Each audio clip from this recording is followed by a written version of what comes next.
Hello everyone, we are here at my little build of a level. This Saturday we just had some pizza. I'd have another go finishing this up. So let me just quickly show you what I've got. So, like I showed you last time, this is my MetaHuman low resolution. Lost the hair in the process of transferring him from the website to my Mac into the Unreal Engine. You may have come across playing games on your PlayStation or Xbox, and I thought I would have a go trying my hand at a little 3D myself. I've been at it now for about a month. Whenever I can find half an hour to an hour here or there in my spare time after working my office job here in the Philippines, I try and make a go of it. So what you're looking at right now is my attempt at blocking out a level. Blocking out a level is something that game developers do, where they just take these rudimentary blocks and they just kind of block out, like Lego, where everything's going to go. And as you can see, it comes with collision, and MetaHuman comes with controller support out of the box, so it doesn't take a whole lot to get going if you just want to have fun building a little level in the Unreal Engine. Oh, did you see that? That little stutter. So that's kind of where we are at. And in the last video, I showed you some of the difficulties I ran into.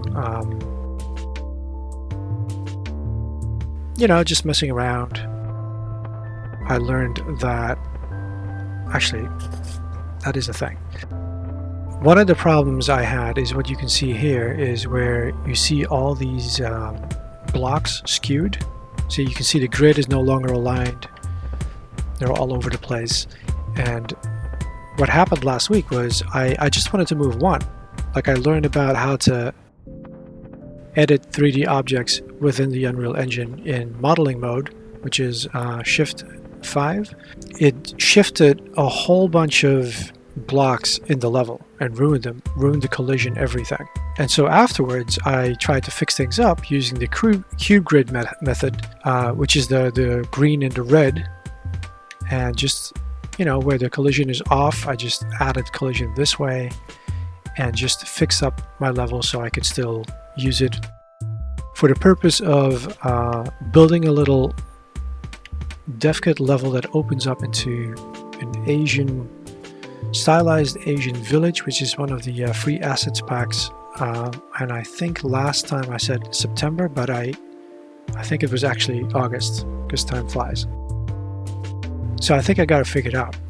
And this is where I kind of feel happy that the past year I spent learning how to code in Xcode, learning about Swift, is paying off. So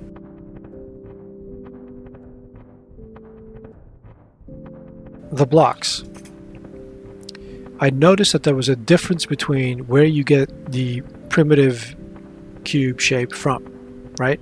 One day it just hit me that the reason so many of them became lopsided when I edited one was, of course, that they're connected somehow. And the way in which they are connected is that I keep just holding down the Alt button and just dragging one out. They're all clones. Many blocks are clones of one another. But of course, I changed the shapes of these individual blocks in the X, Y, or Z axis, and that doesn't change all of them. And it's because I had to take a step back and think in terms of classes. So when you create a cube, it's a class that is a cube, and this class has certain values which are public. And so when you mess around with the XYZ axis and you do a transform, so you make the cube larger or smaller, or you rotate it, you're messing with the publicly available parameters of the class, which is why it doesn't affect all of them. But if you select one of them and then you start modeling it, now you're modeling this cube primitive class which you've cloned all over the place. And that is why when you make a change there, it affects all of them. And because all of them had, you know, different shapes, it affected all of them a little bit differently, and so it took me a while to figure this out. Exciting stuff, right? If you do find this stuff exciting, be sure to hit that like button, hit subscribe, and ring that bell so you don't miss out any future videos. So as you can see, there's quite a bit of scale going on.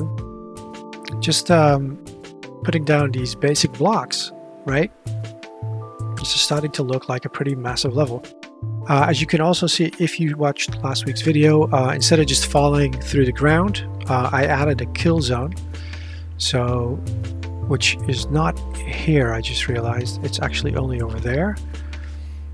And I added these planes because the light was bouncing off in all sorts of crazy ways, and I thought, like, maybe I can just, if I just put something underneath, the light will stop bouncing in this manner. It didn't, but this is what I've been learning, you know. I'm very much a beginner. It's been a lot of fun,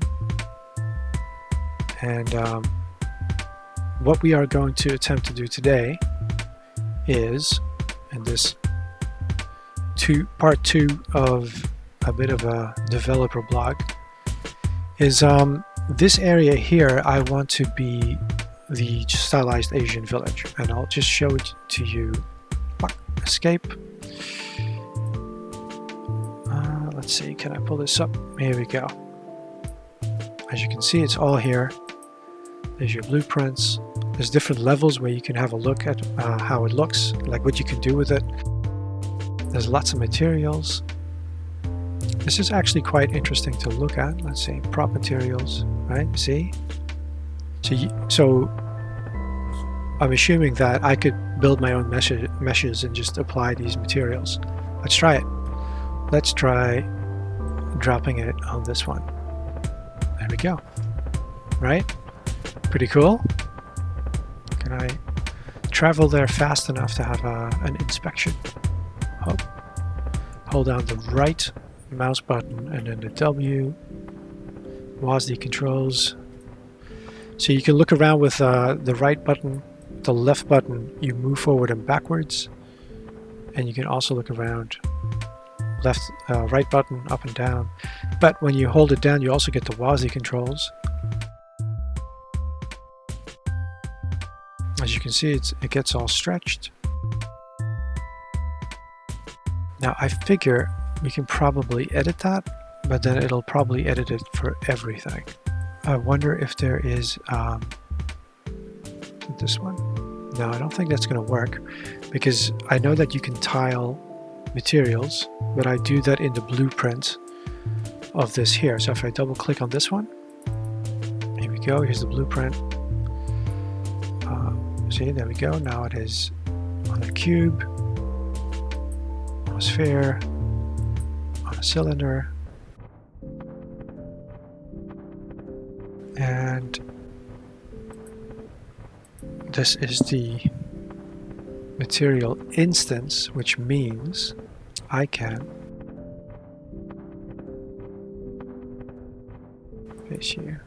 I can actually mess with this in real time. So it's doing something. You notice that? You see that? Now it's got this wet look. And then when you go here, you can edit it live. But I am just going to put this back how it was. These little arrows here return you to the default. Okay. Let me just, it's not going to work. Okay, so we need to find the regular materials, level prototyping, materials, here we go. So you can just drop it directly into the editor, like that. Preparing shaders, 73 shaders just for this blue. This is my own that I made last week. Maybe we'll do that one. So here we are. So that's kind of what is happening. So I hope you like that little intro.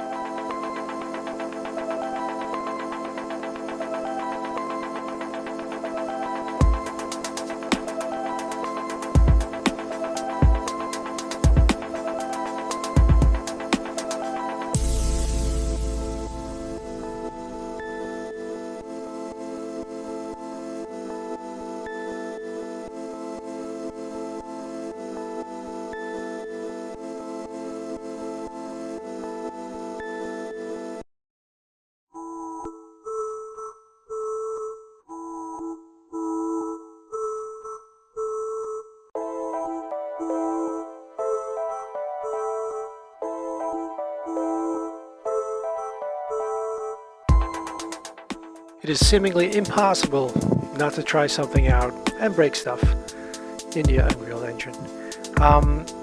Yeah, it's actually been a couple hours, and as you can see, I've had a few happy accidents. And I discovered, don't ask me how, but basically I've got these really shiny walls and they kind of look cool. Also put up some spotlights, and there's the clinker. I don't know if I'm limited in the amount of spotlights I can put in a level, because I put in 12 and a whole bunch of them kept turning themselves on and off at random, it seemed, unless I moved them again. Corruption of light seems to be a problem. I looked this up, but after like an hour or two playing around with lights and playing around with the lighting of the whole level of the world, so many of the platforms were too dark, you couldn't see anything, which is why I put the spotlights in there. And yeah, so I just couldn't get it to work. I couldn't play normally because the lighting wouldn't work. So eventually I moved the light of the sun around, so most of them were visible as before. I'll check out these. Then I decided to bake the materials of every object in the level, which rendered everything pitch black. So I couldn't play the level anymore. So I had to manually go in and add these textures, the red and the green and the gray ones, to every single one of them. There was no other way for me to fix the level otherwise. And yeah, it was quite painful. Playing around in the project settings in the engine, I decided to put Lumen back on, and I didn't have any of the problems I had last week.